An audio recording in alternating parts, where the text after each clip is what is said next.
In this video, we'll demonstrate how to disable the screen dimming feature on your PlayStation 5 to prevent the screen from getting darker during inactivity.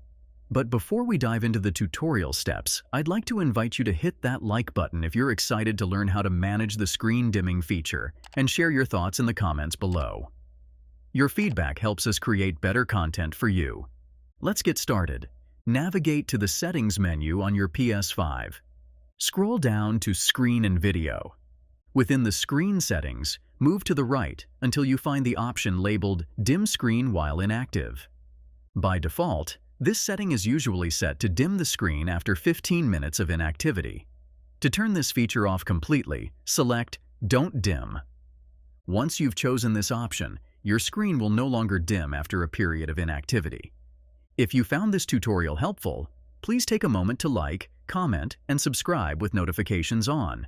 Your support encourages us to create more content like this. For more tech tutorials and gaming tips, visit mediamagnet.business.